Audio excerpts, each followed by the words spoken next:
Thank you. Here we go. I hope that worked. All right, welcome everybody. We've got a lot to go through today, so we're going to get started. And there are a few people that are new. So let me introduce myself. I do this very quickly. I'm the founder of Power Your Mission, an Austin nonprofit. I practiced law for 25 years in Rapid City, South Dakota, while also serving on 3 nonprofit boards. When I moved to Austin, I began managing nonprofits as an executive director and did that for about 8 years. I started Power Your Mission in 2014 and Austin Nonprofit Meetup in 2018. So let me explain a little bit about the format for Austin Nonprofit Meetup. We have lots of formats to keep it interesting. So sometimes I present by myself. Sometimes I have a co-presenter like Cara today. Sometimes I have one speaker by themselves. And sometimes I have a panel of speakers. And sometimes we do a networking event. So lots of opportunities to learn both from me, from others, and from each other. All right, I wish I could see that was recording. Oh. Let's take care of a couple of housekeeping issues. So there we go. As most of you know, Shannon Mantrum is my co-hostess with the mostest. And I try to tell folks to limit the use of the chat box while people are talking, unless you want to talk to Shannon about something, if you're having any issues in the meetup. But when you're invited, I'll prompt you to use the chat box. In other words, if you have questions or comments, but we'll get to that later. Okay, so Shannon, I would love you to introduce yourself and tell the people what you do for nonprofits. Hey, everybody. Some of you already know me because you've used my services. I am the executive director of Launchpad Job Club, which has been around for 20 years. And for the last 9 years, I have served as the program manager for Leap to Success. We do pro bono short-term professional projects for other nonprofits because the people in Launchpad Job Club, we tend to be what I call the fine wine variety, mostly people who are 45 and up, very seasoned and experienced professionals. But because of that, they're kind of on the market a little bit longer. And so this gives them an opportunity, one, to give back to the community and feel very worthwhile doing so. But it also allows them to have a positive or more recent entry for their resumes and their LinkedIn profiles. It just shows an employer they're being proactive while they're actually doing their job search. So it's kind of a win-win for everybody. You know, you need professional help of some sort or another. And we put together project teams that are led by project managers. I think Suzanne and Cynthia have both benefited from Leap to Success projects in the past. So we would be more than happy to help you. I'll put the information in the chat bar. So if you want to go to our website and fill out the project request form, I will get back to you and we'll get things set up so we can get your project taken care of. That's it. Thanks, Shannon. Yeah, she is amazing and a wonderful resource for our nonprofits. And I believe you don't have to be right in Austin anymore, right? No, that's the beauty of it. We're working with a guy in Seattle who was James. He was at the Moon Society. He was at one of your meetups 2 or 3 months ago. And so we've helped get his organization set up with their QuickBooks so they can do all of their correct accounting. And he came from here. See, that is exciting for me. That's great. Okay. Listen, I have one other person I want to introduce you to, guys, because this is our first meetup. Stephanie Tyler. Would you introduce yourself and just tell us a little bit about your nonprofit and how long you've been around? Yeah, sure. I'm happy to. So I'm Stephanie Tyler. I am currently president of an organization born last year called 21st Academy. And we are a co-learning, collaborative, reimagine education in the 21st century missions nonprofit. And we do that through several customized programs, age ranging from as young as you want to be to as old as you want to be. And we're working to really build out those programs. In total, we work with We have a small anchor academy here in Round Rock that is our one of our anchor programs. Our other anchor program right now is an after school and summer camp program called Esteem. So it's Esteem Academy and Esteem Learning Lab. So you may have heard those if you're on People Around Rock or any of the kind of education focused groups on Facebook or LinkedIn. But we're really looking to blossom into something much bigger in the Round Rock community, not only serving Round Rock, but also you know, our neighbors to the north and south areas as well. But we're fairly new. We're a small but mighty board of 5, and we are what we call a working board. So I feel like I have a full-time job. And right now I'm not job looking, but I was laid off due to COVID from an account management job that I spent years and years in the corporate world working on through a marketing organization and agency. So that's sort of my background and how I came into this. And I'm just looking to connect and make awareness and kind of figure out, what does nonprofit mean to the world, and what does that mean to us, and what are we doing? So that's really where I'm trying to make connections. So Nancy, thank you for having this kind of organizational setup and inviting me to the meetup. Yes, and you have come to the right place because we cover it all. Awesome. Stephanie, put your website into the chat box because I want people to look at it. I was very impressed with it. So, okay. I would like to now introduce my co-speaker, and there she is, the beautiful Cara McConnell. Cara, tell us a little bit about yourself and Volunteer Legal Services of Central Texas. Sure, thank you for having me. So I am the Annual Giving and Donor Relations Manager for Volunteer Legal Services of Central Texas, which our claim to fame is that we operate a weekly legal clinic in Central Austin, which has been transitioned to a digital format during these unprecedented times, where anyone in the community can come get 15 minutes of free legal advice from our pro bono attorney volunteers, and pertaining to general and family law issues. And from there, we screen the attendees against some pretty stringent income requirements that are set by the state.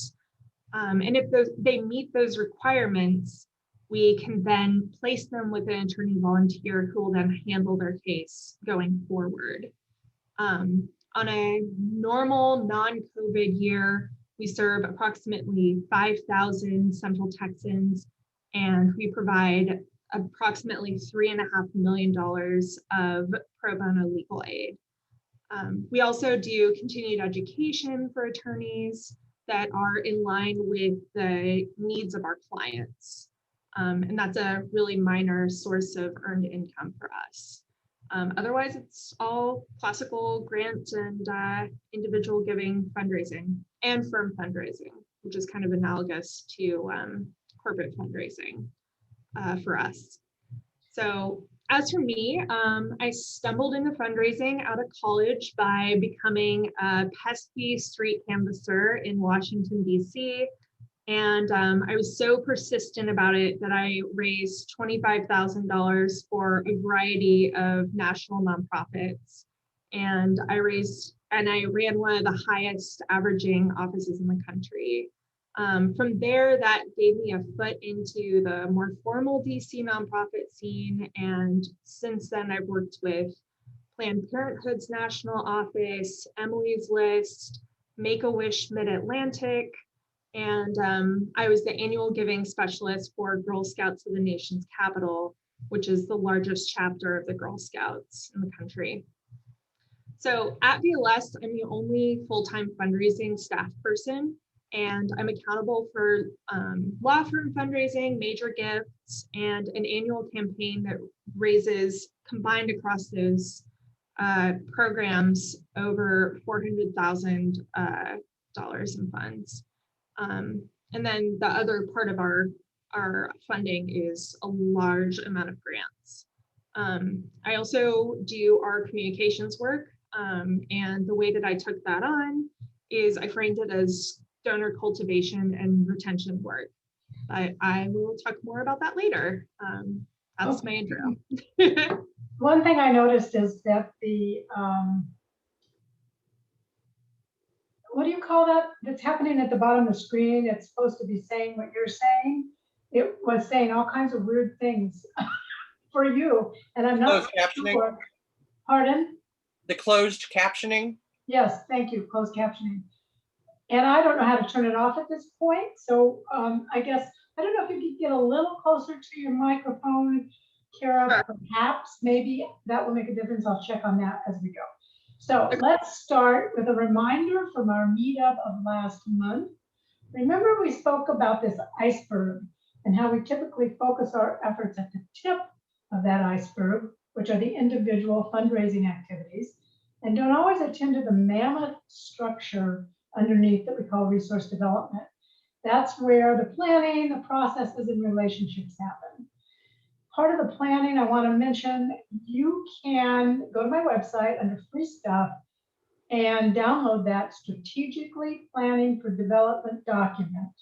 And one of the things it will tell you is that you need to diversify your revenue streams and how to properly evaluate them. And for instance, it's really impossible to plan for the future or even next year if you don't have historical data to justify the next year's revenue goals. We do know that individual donors are the lion's share of most nonprofit revenue. So let's look at the stats on individual donors providing the most funds to nonprofits. So as you can see here, according to Giving USA, their report over the last 5 years, more than 70% of the $378 billion contributed to nonprofits each year comes from individuals. And if you also factor in family foundations, that number is probably closer to 80%. 29% of all charitable dollars go to religious institutions, and other stats tell us that individuals give up to 45% of their charitable donations to churches. So why do religious organizations receive the lion's share of all contributions? It's because they're asking every week. Yep. And since individuals consistently make up the largest donor group, it's worth looking at how you can create a sustainable and consistent fundraising model for these three types of donors: the new donors, lapsed donors, and current donors. Each type of donor involves the same cycle of donor relations: identifying them, cultivating them, soliciting them, and stewarding them. Now, research actually plays a role, I think, in all stages of this cycle, and we'll talk a little bit more as we go through that. For all types and all stages in the fundraising cycle, you're going to need to have some tools, and so we did give you some tools in our toolkit. So the stewardship plan, you might have noticed, was the same one we had last month. And I just need to remind you, it's a generalized stewardship plan. You'll need different stewardship for different fundraising efforts, like your monthly giving folks need a different stewardship plan. You might have a different stewardship plan based on the type of donor, whether they're new, old, or lapsed, for instance. There's also some things about moves management in your tools kit that basically tracks all the relationships that you're building and how you go through that cycle. So we'll be talking about some of these appendixes, for instance, as we go through the rest of this. So let's talk about what each of these steps are. First, you have your identifying prospective donors and supplies to new donors, lapsed donors, and current donors. Who are they? Where are they? How do you engage them? Cultivation is the art of building relationships. It involves getting out of that mindset of, I gotta find more money, and into the mindset of getting to know people, what they care about, and also providing them with the opportunity to learn about your programs and how they can help to make a difference in the world you serve. So solicitation is the ask that can occur through a number of channels, such as snail mail, aka direct mail, email, on your website, on social media, and of course, face-to-face. And then stewardship is how you retain the donors that you've acquired and thank them for their gifts. You'll want to develop a written plan on how you will create meaningful donor experiences for each of these groups that focuses on building relationships, because cultivation and stewardship will overlap throughout the entire fundraising cycle. And as you build your relationships and move through the fundraising cycle with your donors, you'll get to know them better. You need to gather as much information as possible about your donors. So there's a donor profile sheet in your toolkit that you can use about all the types of information that would be great to have. Most of you probably won't have much of this. Some of you will have a lot of it. The more you know, the better able you are to build and strengthen that relationship. You'll learn to use the information for every type of fundraising effort, but it's important you don't simply run down a list of questions and try to get answers. All information you gain should occur within the context of a comfortable conversation.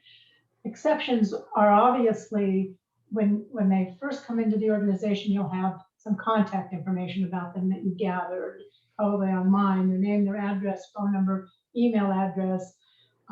Some people do add demographic information in those forms, and you're going to want to pay attention to how they paid their first donation, and we'll talk about why that is later, right towards the end.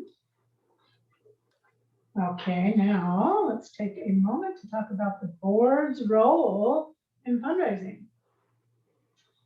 Your board of directors should be your first source of contributed income, as well as play either a supportive role or primary role in cultivating, soliciting, and stewarding other donors. And I'm going to say that one more time. That's one of those things that I think is so important. Your board of directors should be your first source of contributed income, as well as play either a supportive role or primary role in cultivating, soliciting, and stewarding other donors. As you know, it's recommended by everybody in the nonprofit world that 100% of your board members contribute to the organization. After all, if your board members won't donate, why would anybody else? So they set the tone. The amount of the board member's individual gift isn't really what you should focus on. And while all board members should be encouraged to make an annual stretch gift within their means, the overall goal is for board members to show their support through a donation. In terms of individual contribution amounts, I know an organization that requests each board member to pay $10,000 to be on the board. National Audubon requires each board member to pay $100,000 to be on the board. Now, obviously, most of our nonprofits don't do that. You start lower, maybe 250, maybe sometimes it's even lower, or a different model might be that the board decides on a total board contribution, and then people contribute what they can towards that total amount. You will see a pledge form in your toolkit, and take a look at that, because not only is it a pledge form for contributed income, but it also allows board members to be involved in cultivating, soliciting, and stewarding. So take a look at that. And there's a very interesting exception to board members soliciting gifts that Cara is going to tell you about. So as a legal assistance nonprofit, VLS enthusiastically invites local judges to sit on our board. However, it's a breach of ethics for them to solicit contributions from attorneys, which make up the bulk of our supporters. So we have to find ways around that, especially if we have a judge as the board president, which was the case last year. Luckily, we have a development committee, which is a subcommittee of the board. So the chair of that committee assumed the usual fundraising duties of the board president, specifically soliciting the board and then conducting follow-up to make sure that the board members submit pledges and fulfill them.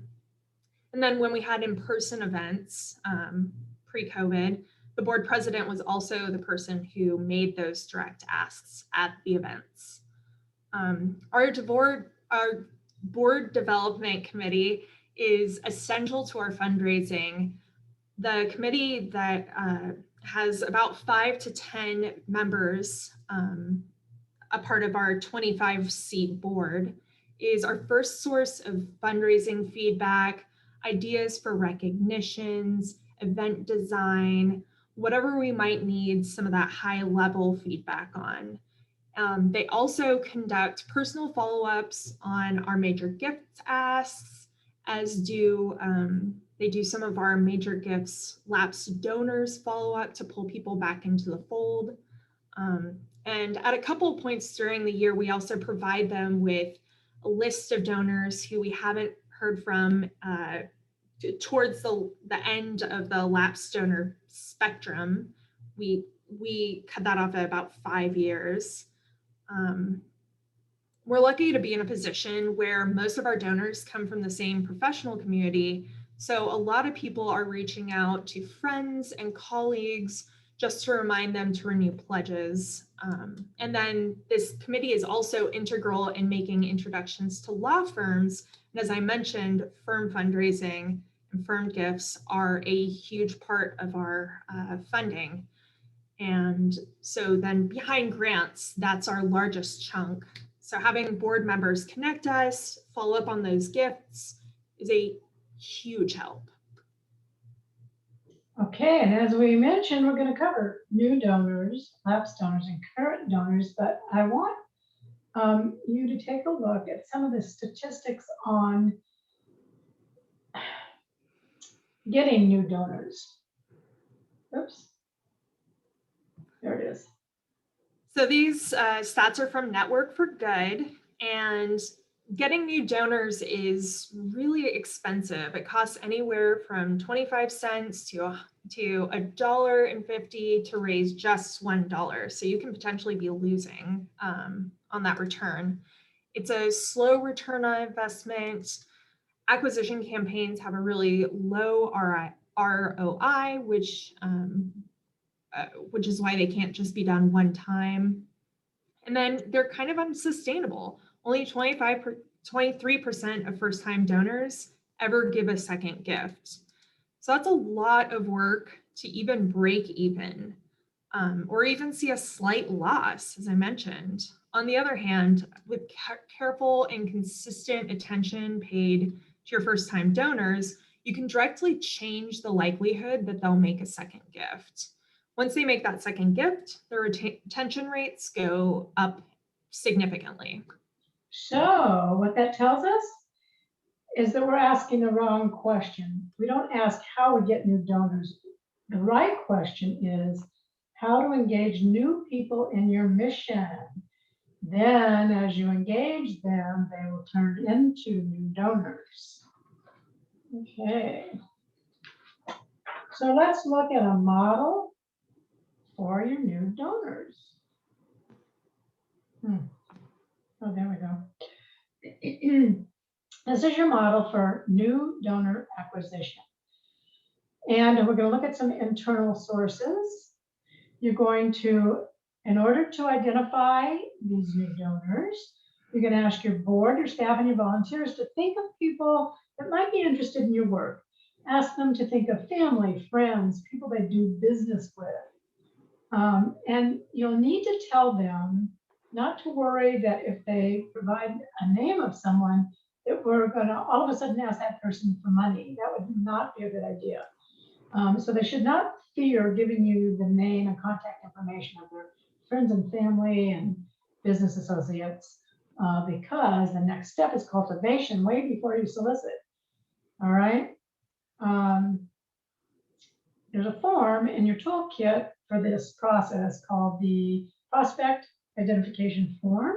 So providing that form to them, to your board, your staff, your volunteers, and maybe even clients, but we'll get to that in a second, allows them to think out. It makes it easier for them to help you identify potential new donors. who are the clients you serve? Will they tell your story? Do they have a network that you can tap? So these are all questions that you ask your internal sources.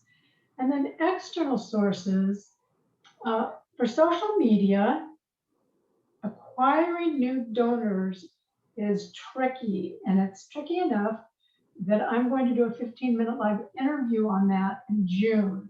But in the meantime, well, here's the deal. You need a strategy, and I'll be providing the strategy to you during the live interview.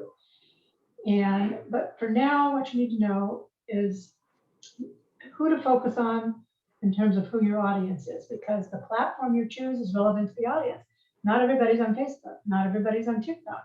So you have to know who your audience is, what platform they're using.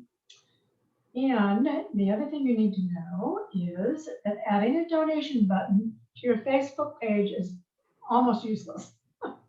The only time it's not is there's two instances where you can add a donation page to your Facebook page. One is if your issue is in the news right now, it'll work. Or if you have a current campaign with an urgent deadline. Otherwise, you want third parties to do your fundraising. You've seen them, birthday fundraisers, that kind of thing. So that's how you use Facebook. We'll talk more about that a little bit later. So at VLS, we've had great success with employing really enthusiastic board members and other passionate volunteers as social media fundraisers.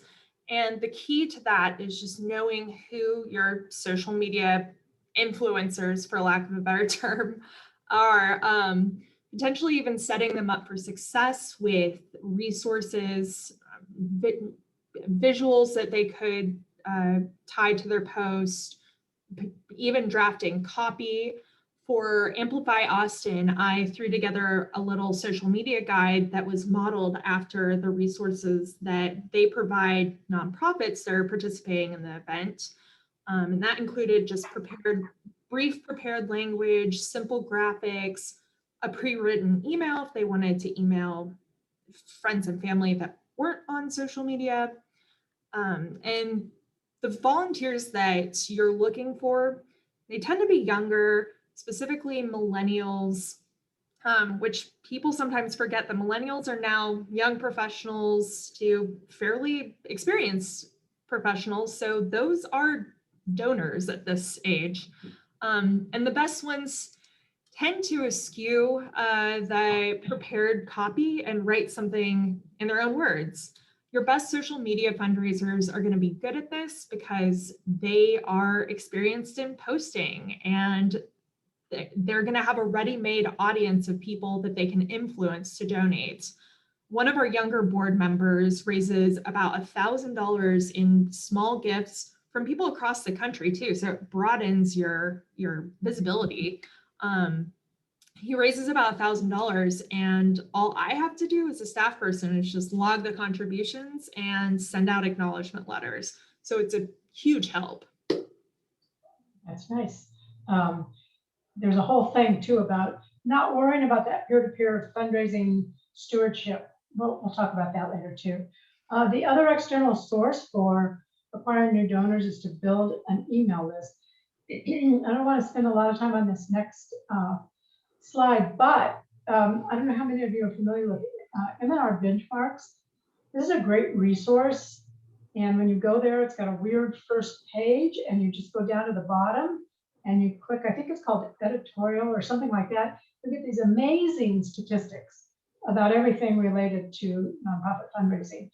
And no big surprise, last year during COVID, email response rates went way up. So you do want to build an email list. So how do you do that? Well, you can use a join box, which you can see that over here, get our email newsletter. The other thing is called a sign up nav. It's on your navigation bar, like up along the top, it says sign up, right? There is a problem with these. I'm not saying you shouldn't do it, you can, but it doesn't consider why would anybody want to be on your email list. If you look at the analytics for website visits, compared to how many of those visitors signed up to be on your list, It's a low conversion rate. It's in fact about maybe 0.5%. So what would motivate them? What information would they find valuable? Can you offer something in exchange for their name and email address? Yes, you can. That's called a lead magnet. And as a consultant, I've had to learn about lead magnets the last 2 years. Oh, not a whole lot of fun, but here's some examples. So World Wildlife Fund, if you signed up, I think it was last year for Mother's Day, you would get this free e-cards that you could send. And then the other type of lead magnet here, which was, I thought, pretty interesting, Walk Free. It works to end modern slavery, provides opportunities for online actions, and that's how they get your email. So other examples might be, for instance, if you're a community organization, you could provide a guide called 4 Simple Ways You Can Give Back to Your Community, for instance. Or let's say you're an environmental organization, how about a home energy savings checklist, or a photo book of gorgeous photos of places that are threatened by climate change. Or maybe you're an animal shelter and you can have a guide called How to Prepare Your Home for a New Dog or Cat. You know, in other words, something of value that will entice them to give you their email. All right, now back to the last external resource called a donor prospect service. Now, here's the thing. Those are expensive, guys. I think I remember seeing one demonstration. That's something you can do. Look up those prospect research services and see if you can get a demo, but they're awfully expensive. And so in your toolkit, you will find how you can do prospect research manually.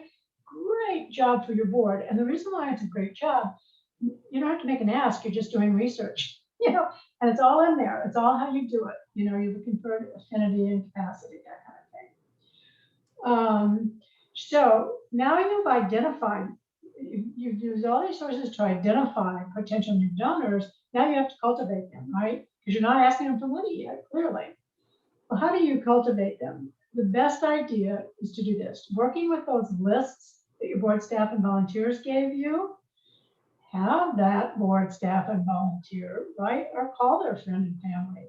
Let them know they're on this board or they work for this organization or volunteer here because they're passionate about the mission. Have a story ready. You can help your board member or your volunteer or your staff person come up with a great story to be able to tell if they're worried about what they're going to say. But it should be that person who is the introduction, right? So they're going to send like an email or call them, whatever they might do. And then if they can generate that interest, you want to try to get them on an email list. Or you could say, hey, you want to come see what we do, take a tour, see our program in action, anything you can think of to get them engaged. Miss Kim. So, thanks. So VLS asks its board members to invite major gifts prospects to our annual major gifts, our major donor recognition event each spring. It's your mileage may vary, but I consider it a fairly small event, mainly because it's not a heavy lift for me. But it's about 80 to 100 people who end up attending, and it allows prospects to get to know the organization. We typically have a client speaker who talks about their experience getting pro bono legal services. Also network with members of the judiciary, judges, which is a huge draw for our donors. And honestly, kind of show off to one another that they're a part of this exclusive group. For VLS, exclusivity is an important motivator, which I'll talk about in a little bit. A lot of people, usually people involved with nonprofit work, but not specifically fundraising work, are hesitant to ask their donors to give time, talent, and treasure. As my former boss at the Girl Scouts used to say to me, but not asking volunteers who are some of your most dedicated supporters is a huge mistake. They're the ones who are seeing your mission up close. They're the ones who know what programs or resources are needed and need more funding. At the Girl Scouts, if we knew that someone was enthusiastic about volunteering at our camps, we knew that they would help fund renovations. And if somebody is willing to already invest their time, which is so valuable to your organization, there's no harm in asking to support financially. And if they push back, make sure to not call them or mail them again and just move on with them as a valued volunteer. But if you're not asking your volunteers out of fear of alienating just one or two of them, you're missing a huge pool of support. And as I mentioned, the vast majority of our donors are attorneys and other legal professionals, and that's largely because they're already involved with this as current or former VLS volunteers. So, right, solicitation comes after cultivation, obviously, and you know, you've been engaging them with newsletters, these events like Kira suggested, and you can certainly now add them to your year-end appeal. And true, do not overlook volunteers; they're critical. And I could give you other examples, but I feel like we've got a lot to go yet. So stewardship, remember to steward your volunteers as volunteers separately. Look on my website under free stuff. There's an entire volunteer program up there, your board policy, your volunteer program manual, your volunteer program handbook. It's all up there. And it teaches you about how to steward your volunteers. So here you are with your new donors. You're following your stewardship plan for the amount of the gift.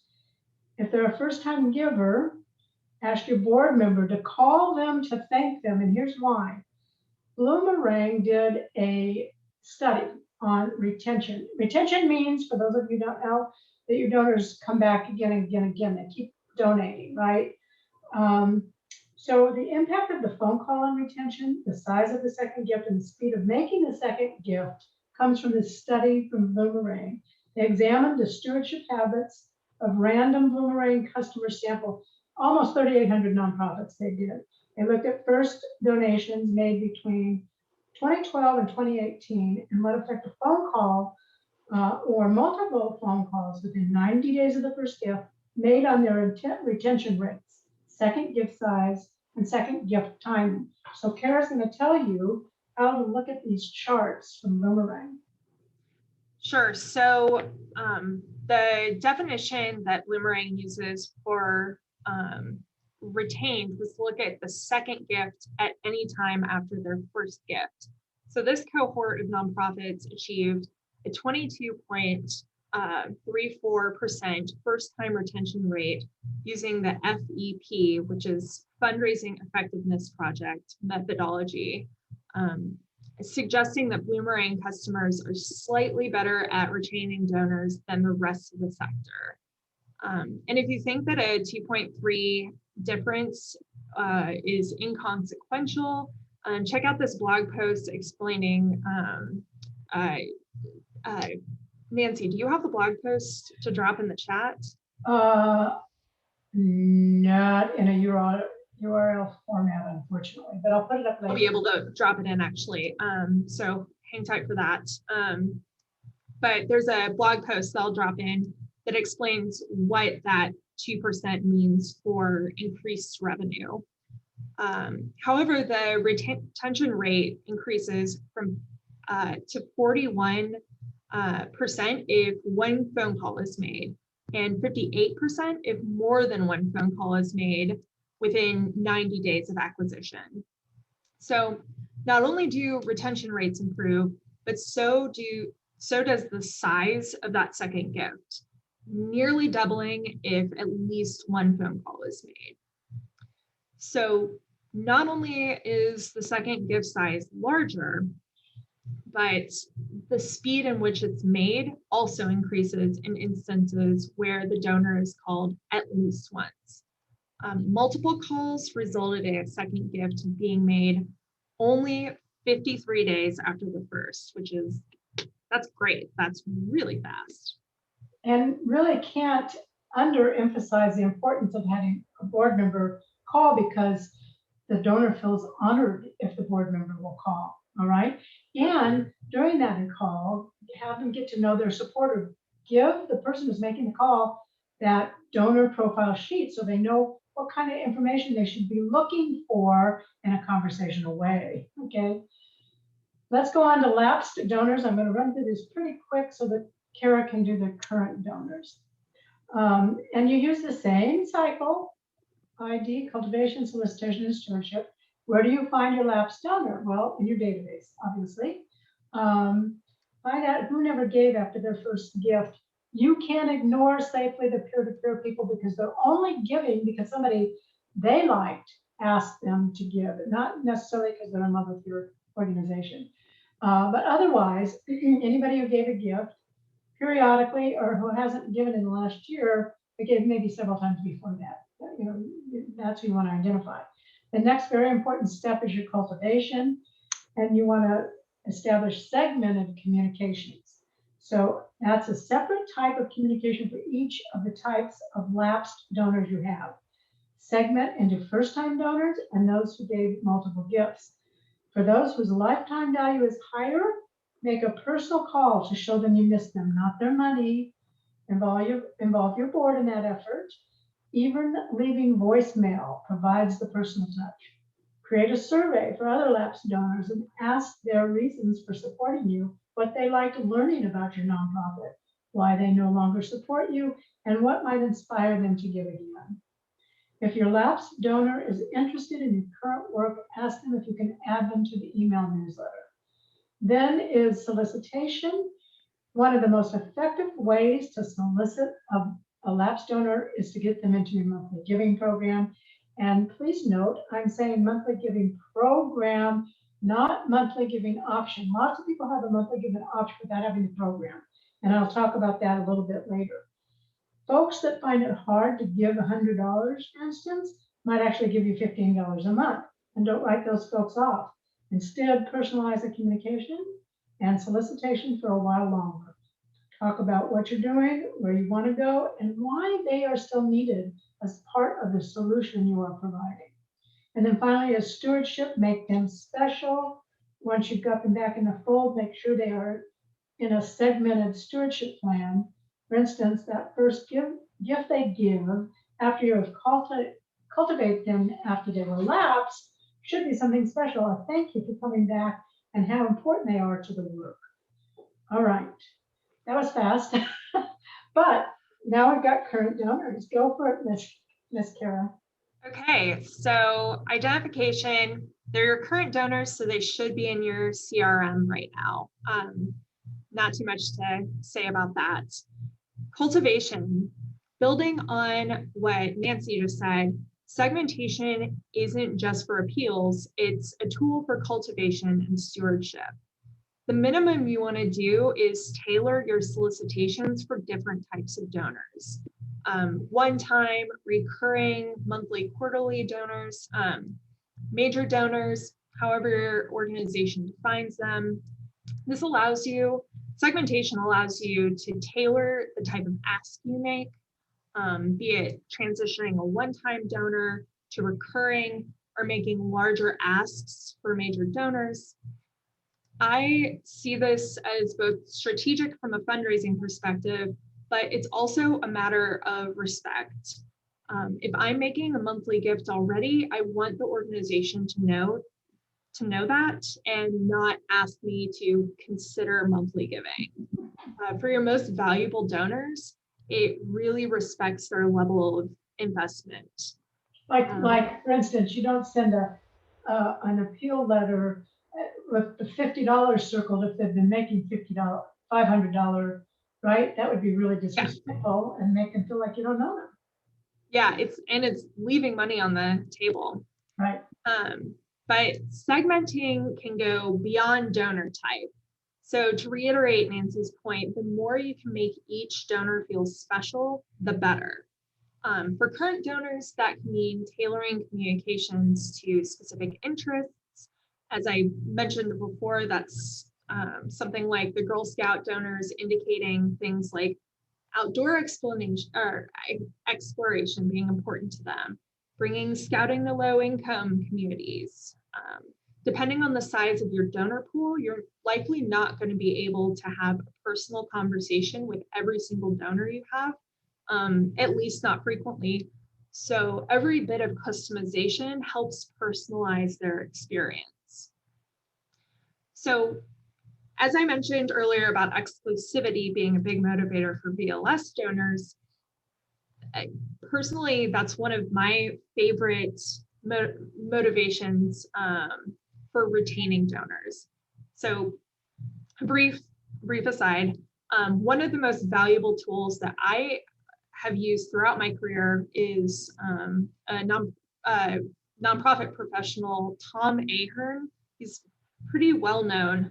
And he has this idea of 7 emotional triggers, which are the buttons that you want to press through your writing in order to get somebody to give.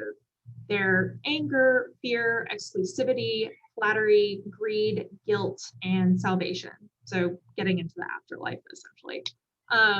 When it comes to donor retention, exclusivity is one of the most powerful motivators.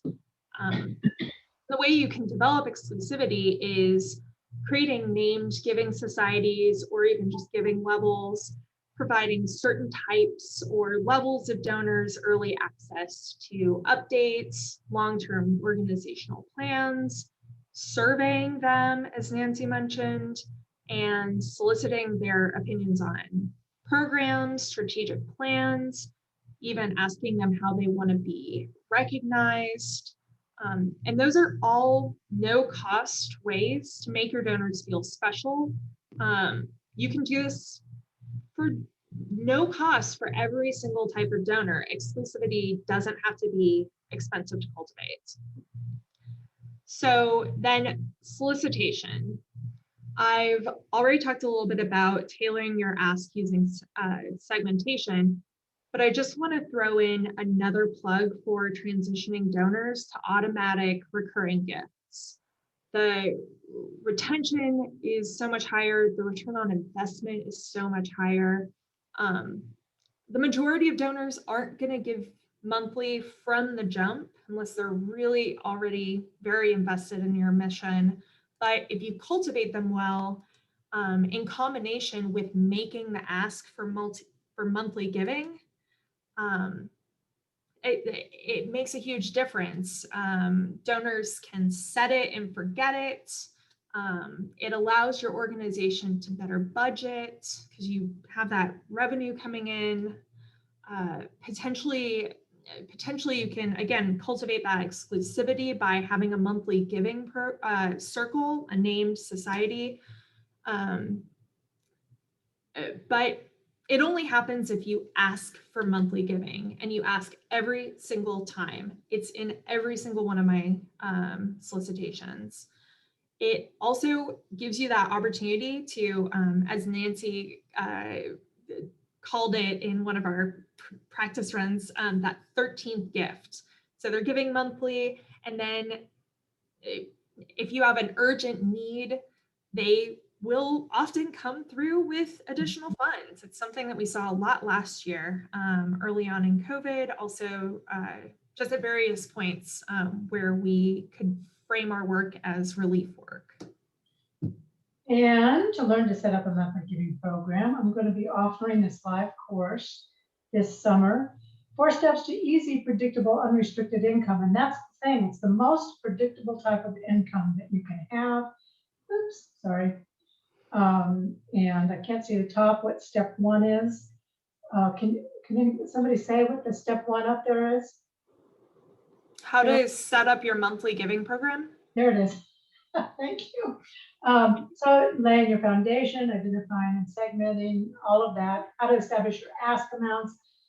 Step 2 is how to brand and promote your program, including the use of a soft launch before your hard launch, your launch calendar, your seasonal campaigns, all of that, how to steward and upgrade your monthly donors, and then how to measure the success of your program. So We'll be doing that. And there's people in here that took this course live from me, geez, I don't know, almost 2 years ago, a year and a half ago. So, and said great things about it. And they're quoted up on the site. All right. So that's solicitation of current donors. Keep going. Okay, so VLS typically conducts 3 big pushes a year for our annual giving campaign. I'm sure you all are familiar with Amplify Austin. We also do a small series of programmatic themed e-solicitations in the summer, and that's kind of where we test our ideas. Sometimes mixed results.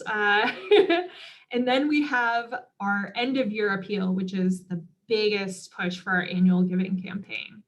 We also, throughout the year, track the anniversary of all of our major donors' last gift. We get out a solicitation to them about 1 to 2 months ahead. So the majority of our individual gifts come at the end of the year. So the annual appeal is extremely important. The goals set themselves. It's whatever we have to do to hit that annual campaign goal that's set by our board. This isn't just my opinion. It's not an ideal way to time hitting those goals. And at VLS, we're hoping to shift our financial year to what I consider a more corporate model of having that last calendar quarter be the first quarter of our financial budgetary year. So we can see what happens in the annual campaign at that end of year appeal, and then make up the ground the rest of the year. So if we need to, hopefully not. If you haven't put together an annual appeal before, typically you should start planning 3 months out from when you want it to hit donors' mailboxes. At the Girl Scouts, we ran an appeal to 40,000 households, and we started soliciting our printer bids in July and August. In the toolkit, I've included the 2015 end of year appeal that I put together. And so you'll see kind of the complexity of that job in terms of printing and things we included in the package. Even if you're not working with an outside vendor though, you want to give yourself a long runway to determine the right content for your appeal, which can sometimes take a while. In that Girl Scout appeal, we featured the story of one individual girl, and it took us a month to identify her, interview her, to tell her story, get a good photograph of her to use on the front of the appeal. We had that professionally shot. And then, we also worked across departments for graphic design and some marketing work, and that all adds time. So the bigger your organization, the more time you're going to need to make sure that all of those pieces fall into place. So in contrast, the VLS appeal is handled completely in-house, almost exclusively by me. So I write the copy, I do the very limited design work, as you'll see in the sample. It's not nearly as glamorous as the Girl Scout one that I had professionals do, but I even stamp and seal all the envelopes. And to be frank, I started working on it at the beginning of October with the goal of having them hit mailboxes mid-November. So a tighter time frame. I knew I could handle it because I had it all in-house and on me. So we had them hit right before Thanksgiving, hit people's mailboxes. We mail to about 500 donors and active volunteers, and then we e-solicit pretty much everyone we have in our pool. It's about 4,500 people. We start with our Giving Tuesday work, which is, as you know, the Tuesday after Thanksgiving, so end of November. And then we keep that end of year campaign going until December 31st, right at midnight, right on the tax deadline. I've included in that toolkit, as I mentioned, our last year's annual appeal, that end of year solicitation, the print one, as well as some corresponding Giving Tuesday, what are the corresponding Giving Tuesday emails that was a part of that e-solicitation series that I just mentioned. Last year, we sent 3 Giving Tuesday emails a week out, the day before, the day of, and then a weekly e-solicitation until the last week of 2020, where we sent emails December 30th and December 31st. We also had social media components to that as reminders. And for each appeal, we combed the contact list for anyone who had donated and pulled them out so that they stopped receiving those solicitations to, avoid the idea of badgering them, right? For the mailed end of year appeal last year, I think I pulled a list of anyone who gave 3 months prior to when the mailing was scheduled to hit. I pulled them out of the list. Although based on the statistics, Nancy, if people are willing to give 51 days after their first gift, I might adjust that to include more people. Otherwise, every donor that's given in the last 5 years, including reoccurring and monthly donors, received an appeal. This is that additional 13th gift that I mentioned in relation to monthly giving. They will give on top of a recurring gift if they sense the need is urgent, or if they want a bigger tax return. Many of our current donors came through early in quarantine with additional funds to help keep VLS afloat and adapt our services to become remote. The thing that ties all end of year appeals together, whether you have a lot of resources to put into it, like the Girl Scouts, or you have a smaller appeals budget like VLS, is powerful storytelling. So I included these 2 appeals not just to show the range of complexity and, again, the budget that we had, but because they address 2 very different audiences and tell very different kinds of stories. As you might imagine, the Girl Scout appeals is very designed to inspire, to showcase the opportunities that Girl Scouting offers, and to subtly suggest that by contributing, you're enabling more girls with fewer resources to access amazing opportunities.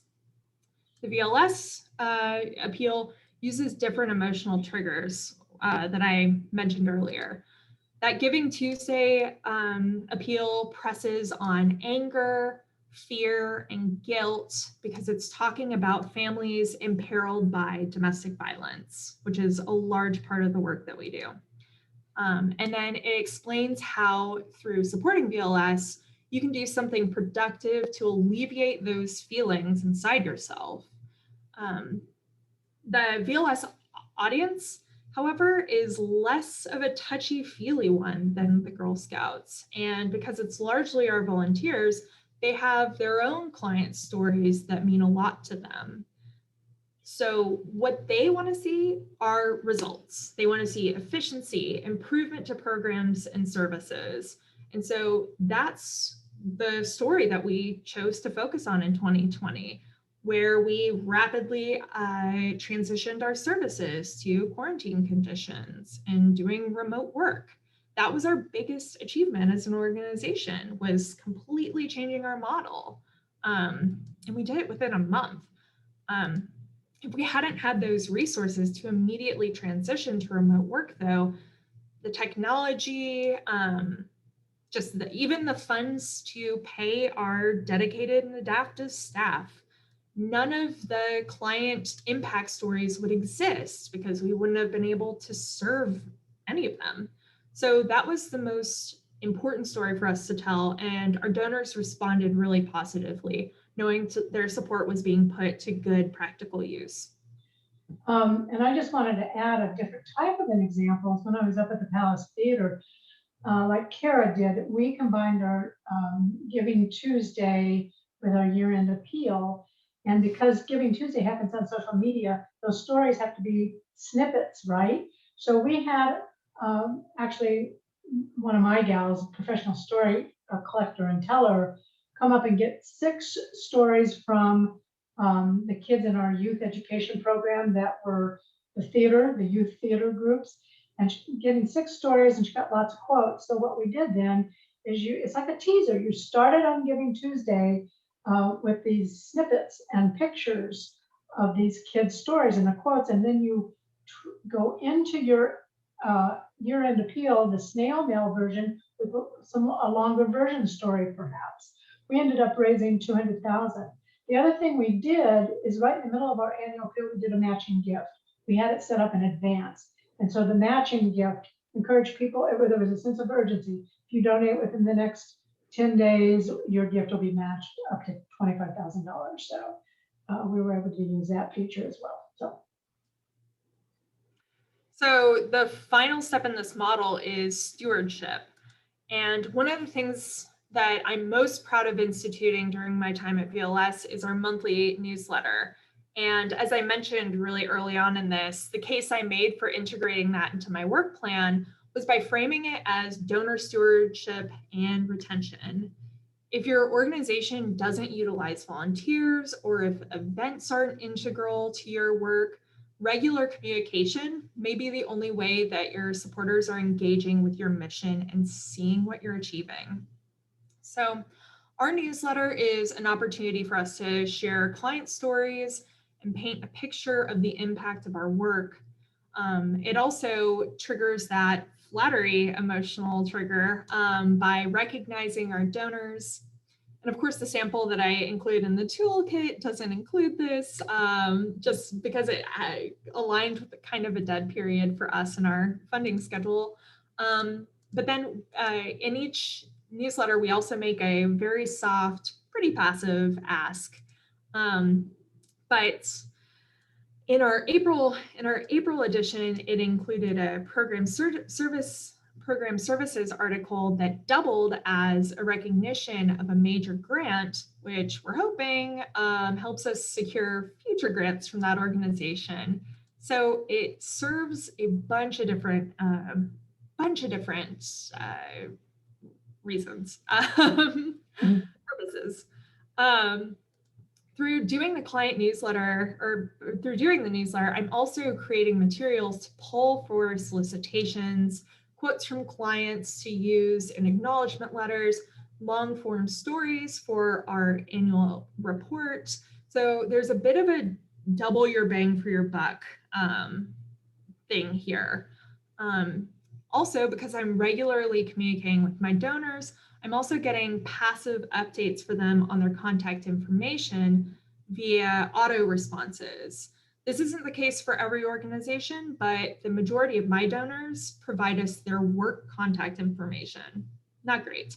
But so often the first time that we know that their contact information is out of date is when we see those auto replies saying so-and-so has left their law firm. And then I go in and try to track where they've moved next and get those emails, phone numbers, whatever I can get. This helps us keep our data cleaner because it prompts me to do that research. And then that helps us continue those communications, and it also saves us money on returned mail. So this newsletter, again, it might not be a perfect fit for everybody's organization. It takes me approximately, in various chunks, a full business day to put each issue together, particularly because of the length of some of those articles and interviews that I do. So it may, like I said, it may not fit into everybody's work schedule, especially if your staff or you yourself as the fundraiser is already spread pretty thin. Locally, I think Central Texas Food Bank does this, and even larger organizations like Amnesty International combine their newsletter with direct appeals, but VLS has opted to make a more soft, passive ask, as I mentioned. Every newsletter includes a donate button, and about a third of the time, there will be some sort of short blurb about a fundraising program like Amplify Austin or Giving Tuesday, to remind people of philanthropy without making a really explicit ask. We almost always get a couple of donations, but as suggested by the same sort of thing as putting a donation button on your Facebook or just, wherever, it's not a great conversion rate.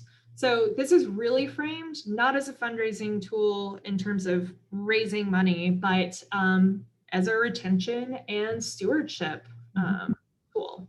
And we get feedback from our donors that they feel closer to our work, especially if they're not actively volunteering. All right, that was current donors. That was a lot.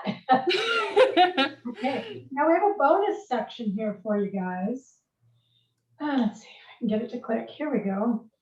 I'm going to tell you how to use your database to upgrade current donors. And caution, I'm not telling you how to upgrade your current donors into major donors. That's a whole other thing. A major donor campaign takes about 8 weeks. I have a training for that. And you'll hear more about that as the year goes on. If you're interested, you can always email me. But this is how to upgrade your current donors. You bump them up a bit, right? So what you're going to be looking for is affinity. You know what affinity means? It means, do these people love and trust you? So that's what you're looking for. So indicators aren't as obvious. Obviously, I mean, you can't measure love and trust very well. So here's what you're looking for. Those who have given regularly to your organization for 5+ years, they love and trust you.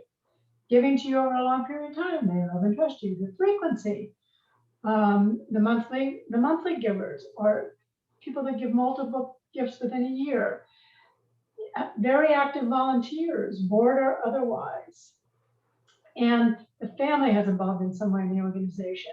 Now, these affinity clues work best for getting bequests. And sometimes I think we forget how important those are. I'm going to give you an example. Travis Audubon, we did not know that this man had left a lot to us in his will, bequested us a $273,000 gift and bequeathed us 10 acres of land. So don't overlook these people. You look for these clues in your database and you nurture them in a different way. All right. Let's see, I think there's another. Also, I should tell you that I've been wanting to do a meetup on planned giving, bequests. I'll do that sometime. Your best prospects for bequests are those long-term consistent donors, especially those who have given 4 or more times in a year, several $100s spread between those two. They can leave you up to about $2 million, according to all the research. Now, here's some more examples for upgrading. People who move away and contact you unprompted and give you their new contact information. You might be able to upgrade them. Or folks that submit matching gifts from their employers. How many even think of that? I remember every time I got one, I thought it was kind of a bit more of a hassle. When they, like who gets a thank you letter, blah, blah, blah, blah, the IRS, all that stuff. So, and I don't remember thinking of it in this term, but oh, wait a minute. Those are people that are wanting to give more because they're asking their employer to give more. So that's our love and trust indicator. And then, as Cara said, that person who gave that extra 13 gift, if they're a monthly giver, and also look at any out-of-state or out-of-town donors. Why are they giving? Maybe they grew up where you are or had a special connection with you some way. So explore that. Find out why. All right. So now that you've identified the current donors that you might be able to upgrade, you move them into the cycle. You want to cultivate that group. Make sure to use what you know about them to provide them with personalized communication. Then you're ready for solicitation for upgrade. And at that point, you probably want to look at capacity. Remember in that prospect research article that is in your toolkit, affinity is one clue, then you have to look at capacity. And that'll tell you there's a lot of different ways to look at capacity. You can research. But here's something that might surprise you.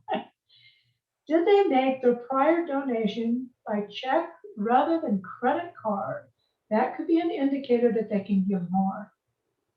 If they used a credit card, did they use American Express rather than MasterCard or Visa?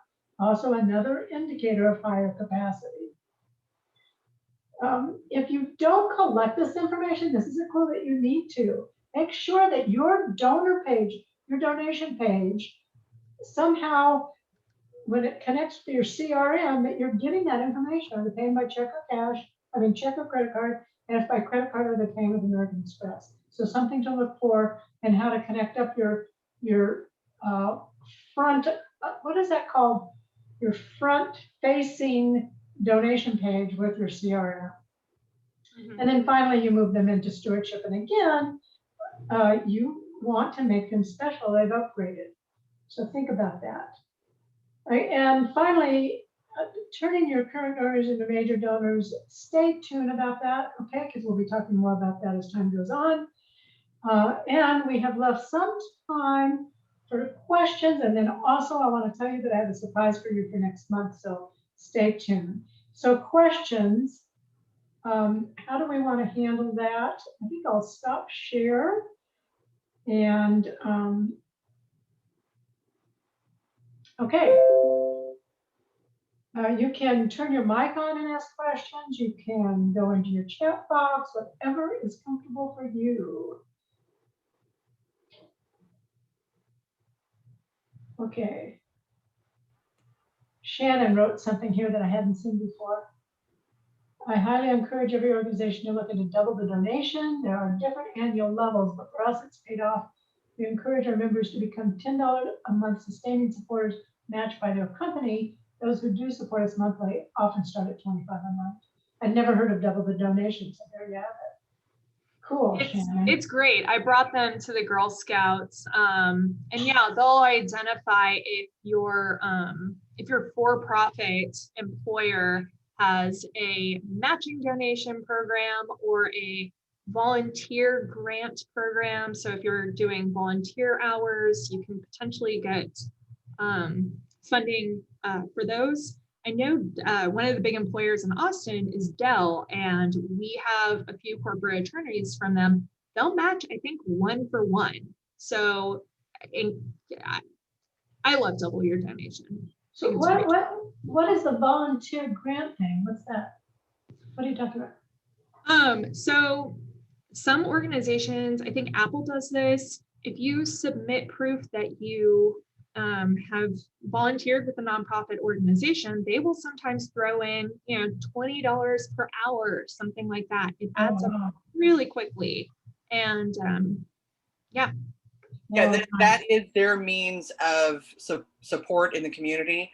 So if you have an event, you have a gala, you have a fundraiser, you have something else. For us, it's our annual employment expo. If we get maybe 5 Apple employees for 4 hours, I mean, that really adds up. And when they turn in their timesheet or however they do it at $25 an hour. Dang, that is amazing. Didn't know about that. Learn something new every time. Anything else before we move on to the surprise?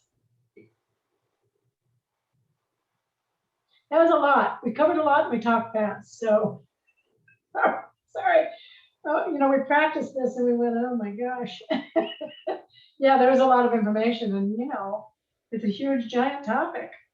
But you can also listen to the recording later, okay?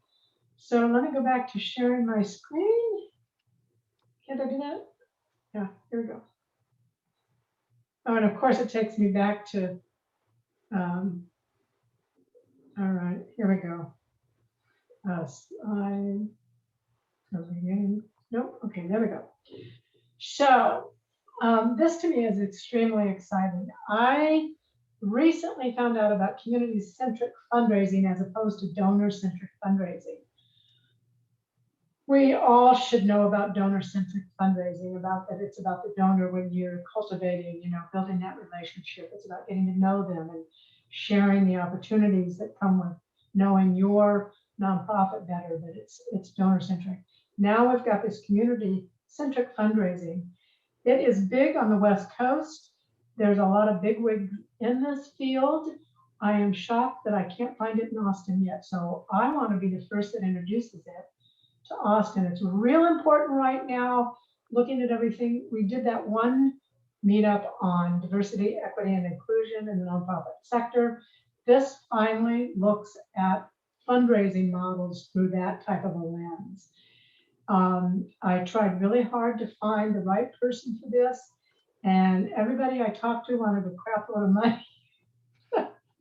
And I finally found one of those bigwigs willing to do it for an honorarium. So I'm very excited. And when you hear about this woman, I'm just thrilled to have her do this for us. She's going to send me a description and bio and a picture by next week. So I'm hoping I'll start by June 1st. You'll start hearing and seeing about this meetup. And I'm hoping everybody comes, and appreciate you guys always. And of course, if you're not already in our Facebook group, please join us there for our live interviews. Next Tuesday is Mark Jackson. And I don't know if Cynthia is still here, but he used to work for Project Transitions, and she currently works for them. No, she's not here anymore. So anyway, I think it'll be fun to have him next week. And then starting in June, our meetups, I will do the one that I promised. I'm acquiring donors through social media. But other than that, I hope they're all based on community-centric fundraising. So keep your eyes open for that. I want to thank you to Cara for sharing her wisdom and experience. It was fun getting to know you. Same. And I want to thank Shannon, as always, who not only does this for us every month and provides these incredible resources for our nonprofit community, but always makes me laugh. And that's very important in my life, I've got to tell you. And thank you to all of you that come all the time. A lot of you do, and I just love having you. And it's important to me because, as Shannon knows, I complain all the time, oh, they don't love me anymore. Am I going to be able to keep doing this? So believe me, I'm very grateful to all of you for coming.